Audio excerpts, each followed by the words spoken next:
नमस्कार, मैं हूं सुप्रिया सिंह। शुरुआत करते हैं दिल्ली की 10 बड़ी खबरों की, लेकिन उससे पहले आपसे एक अपील है। अगर आपने अभी तक द भारत खबर चैनल को सब्सक्राइब नहीं किया है तो अभी सब्सक्राइब कर लीजिए। हमारी खबरों की डेली नोटिफिकेशन पाने के लिए बेल आइकन को भी जरूर प्रेस करें।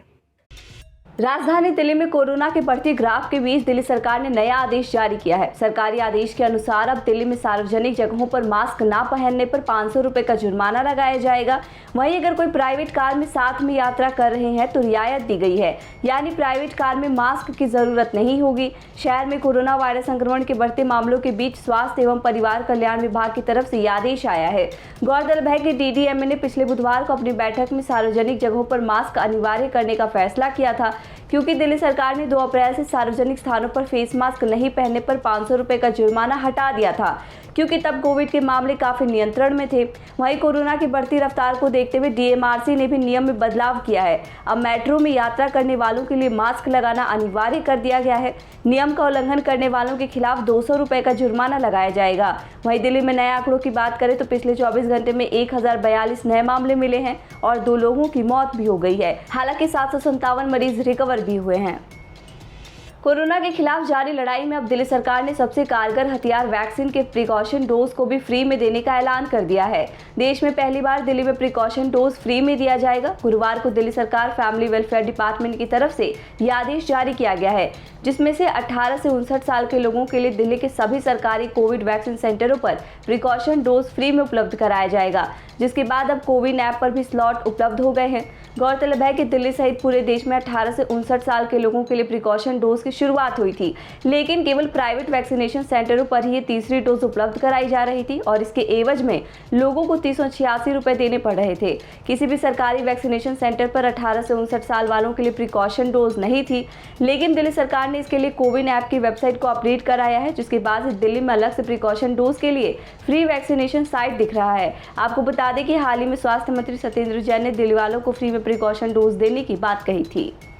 दिल्ली के स्कूलों से सामने आ रहे कोरोना के मामलों ने सरकार के साथ ही पेरेंट्स की चिंता भी बढ़ा दी है। पेरेंट्स को डर था कि कहीं स्कूल बंद ना हो जाए, लेकिन दिल्ली सरकार ने स्कूलों को बंद ना करके स्कूलों के स्टैंडर्ड ऑपरेटिंग प्रोसीजर जारी किया है, जिसमें स्वास्थ्य और सुरक्षा संबंधी दिशा निर्देश जारी किए गए हैं। दिशा निर्देशों के अनुसार स्कूल के एंट्री गेट पर स्टाफ की तैनाती होगी, जो कि सुनिश्चित करेंगे कि कोई भी लक्षण वाला स्टूडेंट, स्टाफ या कोई अन्य गेस्ट स्कूल कैंपस में दाखिल ना हो। इसके अलावा स्कूल के एंट्री गेट पर थर्मल स्क्रीनिंग अनिवार्य होगी। कोई भी स्टूडेंट, टीचर, स्टाफ या कोई अन्य मेहमान बिना थर्मल स्कैनिंग के स्कूल में दाखिल नहीं हो सकेगा। स्कूल के एंट्रीज पर, क्लासरूम, लैब और सार्वजनिक जगहों पर हैंड सैनिटाइजेशन रखना अनिवार्य होगा। पेरेंट्स को सलाह दी जाएगी, अगर आपके बच्चे में या परिवार के किसी सदस्य में कोरोना के लक्षण दिख रहे हैं तो बच्चे को स्कूल ना भेजें।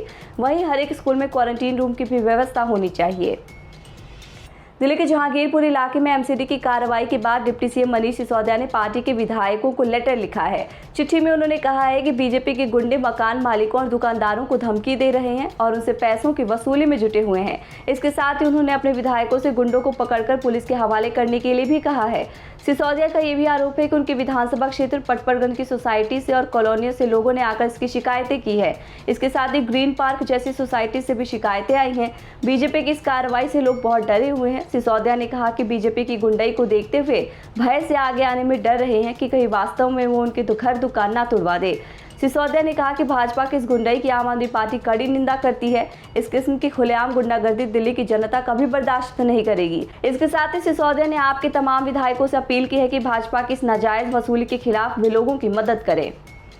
दिल्ली के राज्य चुनाव आयोग ने दिल्ली के तीनों नगर निगमों में होने वाले चुनावों की तैयारियों पर रोक लगा दी है। इसके लिए राज्य चुनाव आयोग ने नोटिफिकेशन जारी किया है, जिसमें केंद्र सरकार द्वारा संसद में पास किए गए कानून का हवाला दिया गया है और कहा है कि क्योंकि अब एमसीडी यूनिफाइड हो गई है, 272 की जगह अब 250 वार्ड से अधिक यहाँ नहीं हो सकते। राज्य चुनाव आयोग ने कहा है कि नए तरीके से वार्ड का परिसीमन करना होगा, नए तरीके से वार्ड आरक्षण करना होगा, इसलिए सभी में काफी समय लग सकता है। सीबीएसई ने एकेडमिक सेशन 2022-23 के लिए सिलेबस जारी कर दिया है। सीबीएसई ने 9वीं से 12वीं क्लास के छात्रों के लिए पाठ्यक्रम जारी किया है। सिलेबस सीबीएसई की ऑफिशियल वेबसाइट से डाउनलोड किया जा सकता है। जारी किए गए सिलेबस में 10वीं और 12वीं क्लास के पाठ्यक्रम को इस बार 2 भाग में नहीं बांटा गया है। मतलब है कि इस सेशन में बोर्ड की परीक्षा 2 बार नहीं बल्कि एक ही बार ली जाएगी। आपको बता दें कि कोविड-19 संक्रमण के मद्देनजर बोर्ड ने सेशन 2021-22 में बोर्ड की परीक्षा साल में 2 बार आयोजित करने का फैसला किया था। इसके तहत नवंबर-दिसंबर में पहले टर्म की परीक्षा आयोजित की गई थी। वहीं अब दूसरे टर्म की परीक्षा 26 अप्रैल से शुरू होने जा रही है। दिल्ली पुलिस कमिश्नर राकेश अस्थाना ने जहांगीरपुरी हिंसा मामले में मुख्य आरोपी के खिलाफ मनी लॉन्ड्रिंग के आरोपों की जांच के लिए ईडी को पत्र लिखा है। एक वरिष्ठ अधिकारी ने ये जानकारी दी है। पुलिस ने बताया कि अंसार जहांगीरपुरी के बी ब्लॉक का निवासी है। हनुमान जयंती के अवसर पर निकाली गई एक शोभा यात्रा के दौरान 16 अप्रैल को हुई हिंसा का मुख्य षड्यंत्रकारी होने का उस पर आरोप है।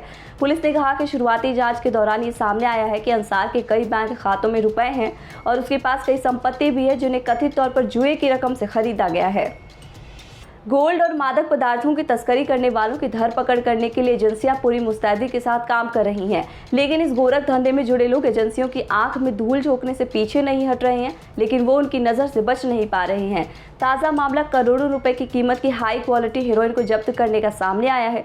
तस्कर केन्या से ग्रीटिंग कार्ड के नीचे प्लास्टिक पैकेट्स में ये हेरोइन छुपा कर लाया था। ये हेरोइन ग्रीटिंग कार्ड के नीचे प्लास्टिक पैकेट्स में रखे हुए थे, जिनका कुल वजन करीब 2.5 किलोग्राम आंका गया है, जिसकी कीमत करीब 15 करोड़ रुपए बताई जा रही है। दिल्ली में उत्तरी जिला साइबर सेल पुलिस ने डीएमआरसी की फर्जी वेबसाइट बनाकर लोगों को नौकरी दिलाने का झांसा देकर ठगी करने वाले गैंग का भांडाफोड़ किया है। पुलिस ने एक नकली सिम विक्रेता समेत 3 आरोपियों को नोएडा से गिरफ्तार किया है। इनके कब्जे से पुलिस ने 106 SIM card, 9 mobile phone, tab, कई डेबिट और क्रेडिट कार्ड समेत अन्य आपत्तिजनक दस्तावेज और एक नई टाटा सफारी कार बरामद की है। शुरुआती जांच में पता चला है कि एक आरोपी नितिन ने डीएमआरसी का एक फर्जी वेबसाइट बनाया था और फेसबुक पर एक पेज बनाकर लोगों को नौकरी दिलाने के बहाने झांसे में लेता था। दिल्ली में हुई हल्की बूंदाबांदी और धूल भरी हवाओं ने गर्मी से थोड़ी राहत दी है। 41 से 42 डिग्री तक पहुंचा तापमान लुढ़ककर 35 डिग्री पर आ पहुंचा है। हालांकि गर्मी और लू से ये राहत केवल 2 दिनों के लिए ही है। पश्चिमी विक्षोभ का असर खत्म होने के बाद रविवार से एक बार फिर से तापमान में बढ़ोतरी होनी शुरू हो जाएगी। मौसम विभाग ने 23 और 24 अप्रैल को तेज हवाएं चलने की संभावना जताई है। इसके साथ ही मौसम विभाग ने दिल्ली और आसपास के इलाकों में हल्की और मध्यम दर्जे की बारिश की संभावना भी बताई है। आप देख रहे थे दिल्ली की 10 बड़ी खबरें। हमारी बाकी खबरों के अपडेट्स पाने के लिए चैनल को सब्सक्राइब कर लीजिए। नमस्कार।